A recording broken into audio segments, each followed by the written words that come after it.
அனைவருக்கும் வணக்கம். ஓம் பூச்சியாய ராகவேந்திராய சத்திய தர்ம ரதாய சபஜத்தாம் கல்ப விருஷாய நமதாம் காமதேனிவி. ஸ்ரீ ராகவேந்தருடைய பொற்பாதம் தொட்டு வணங்கி குரு வாழ்க குருவே துணை. நெட்ஜன் டிவி நேயர்கள் அனைவருக்கும் வாழ்த்துக்கள். தமிழ் புத்தாண்டு நல்வாழ்த்துக்கள். எல்லாரும் நல்லா இருக்கீங்கன்னு நினைக்கிறோம். ஒவ்வொரு மாதத்துடைய பலாபலன் சொல்லிட்டு இருந்தோம். இப்ப வருட பலன் 2026 பராபவ வருடத்துடைய பலாபலனை மிக சிறப்பா மேச முதல் மீன வரை ஒவ்வொரு ராசிக்காரர்களுக்கும் உங்க வீட்டு செல்ல பிள்ளை மாதிரி நம்மளுடைய நெட்ஜன் டிவி நேயர்கள் அனைவருக்குமே நல்ல பலனை ஒவ்வொரு ராசிக்கும் சொல்ல இருக்கிறோம். தமிழ் வருடம் அப்படிங்கும் பொழுது சித்திரை, அந்த சித்திரை மாதம் எப்படின்னாங்க, மேஷத்துல சூரியன் உச்சம் பெற்று பிரவேசிக்கக்கூடிய காலம் அப்படின்னு அர்த்தம். அப்பேற்பட்ட 14/4/2026 சதய நட்சத்திரத்துல பிரவேசிக்கிறார். அப்படியே ஆரம்பிக்கிறதே சதயத்துல ஆரம்பிக்குதுங்க. அப்ப இந்த சதயம் அப்படிங்கும்போது ராகுவுடைய நட்சத்திரம் கொண்டு ஆரம்பிக்கக்கூடிய இந்த காலகட்டம், இந்த ராசி எப்படின்னா சதயத்துல ஆரம்பிக்குது. பார்த்துக்கங்களேன். செவ்வாய்க்கிழமை இதெல்லாம் தெரிஞ்சுக்கணும். ஏகாதேசி பெருமாளுக்கு உகந்த நாள்ல பிறக்கக்கூடிய அந்த தமிழ் வருட பிறப்பு மிக அற்புதமாக இருக்குமானா, இந்த பராபவன் அப்படின்னா ஒரு பிரச்சனை, ஒரு அவமானம், ஒரு போராட்டம்னு வச்சுக்கோங்களேன். உலகத்துக்கே, நம்மளுடைய நாட்டுக்கு, இந்தியாவுக்கே அப்படி கூட எடுத்துக்கலாம். அப்ப பிரபஞ்சத்துக்கு அப்படின்னு எடுத்துக்கலாம். இதுல என்னன்னா நிறைய விஷயங்கள், ஒரு போர் நடக்கிறது, பூகம்பம், நெருப்பு, காற்றுனால பிரச்சனை, நீர்நிலையினால ஒரு சில நாட்டுல, ஏன்னா மீனத்துல சனி பகவான் இருக்கார், அதனால இப்படி மழை வளம் நல்லா இருக்குங்க. இந்த ஆண்டு மிக சிறப்பா இருக்கும் அப்படிங்கிறத நம்ம தெரிஞ்சுக்கிறோம். ஸோ இந்த தமிழ் புத்தாண்டுல கிரக நிலையில ராகு கேது அடவுக்குள்ளார மற்ற 7 கிரகங்கள் இருக்கு. அப்படிங்கும்போது காலசர்ப தோஷத்தோட பிறக்கக்கூடிய வருடமாக இருக்கிறது. இப்ப உத்திரட்டாதி எடுத்துக்கிட்டீங்கன்னா சனி பகவான் உத்திரட்டாதி சுயசாரம் பெறார். குரு பகவான் புனர்பூஷத்துல பிரவேசிச்சுட்டு இருக்கக்கூடிய, கேது மகத்திலேயே இருக்கார். இப்படி தன்னுடைய ஆதிக்கத்திலேயே ஒவ்வொரு கிரகம் பிறக்கக்கூடிய காலகட்டமாக இருந்தாலும் ஒவ்வொரு ராசிக்காரர்களுக்கும் ஒவ்வொரு பலாபலனை நமக்கு அவங்க இது கோச்சாரம் தாங்க.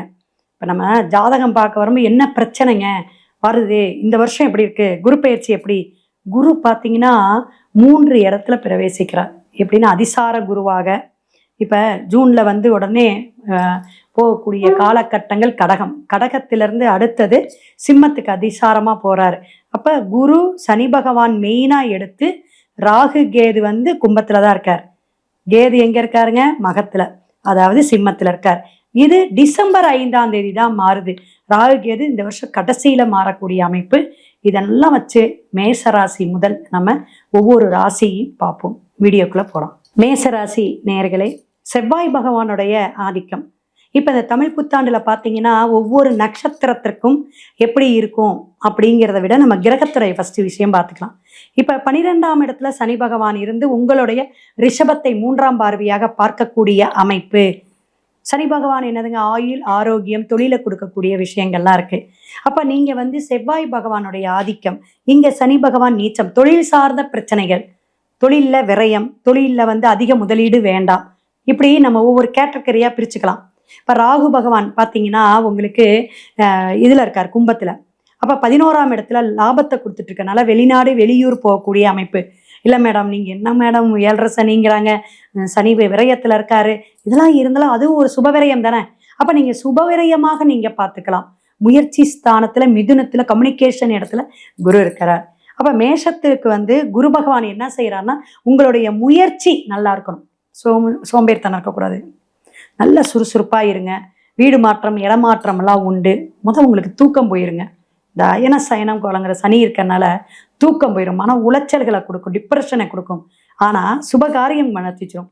அப்ப ஒரு திருமணத்துக்காக நிறைய அலைஞ்சு பொண்ணு தேடணும், டக்குன்னு அமையக்கூடிய அமைப்பெல்லாம் உண்டு.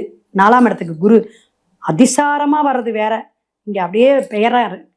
அப்ப உங்களுக்கு குரு என்னன்னா கடகத்துல உச்சம் பெற்று உட்காரக்கூடிய அமைப்பு. 3ஆம் இடத்துல இருக்கக்கூடிய குரு 4-5 அப்படிங்கிற ஒரு இடத்துக்கு எப்ப வராரு அப்படின்னு பாத்தீங்கன்னா உங்களுக்கு 31ஆம் தேதி வரக்கூடிய அமைப்பு. இந்த குரு வந்து வக்கரகதியாக ஜனவரியில 24ஆம் தேதி வக்கரகதின்னு வராரு. அப்ப வக்கரம் அடையறானுங்க, நான் தொழிலை தடை பண்றது, குழந்தை பாக்கியத்துக்களை லேட்டா கொடுக்கறது, குலதெய்வத்தோட அனுகிரகம் கொஞ்சம் லேட் கொடுக்கறது, இதெல்லாம் வந்து கடகத்துல இருந்து சிம்மத்துக்கு திரும்பும்போது உங்களுக்கு இந்த பிரச்சனைகள்லாம் தோணும். அதனால மாத பலன் பார்த்துக்கணும். இதெல்லாம் கோச்சாரம் தானங்க.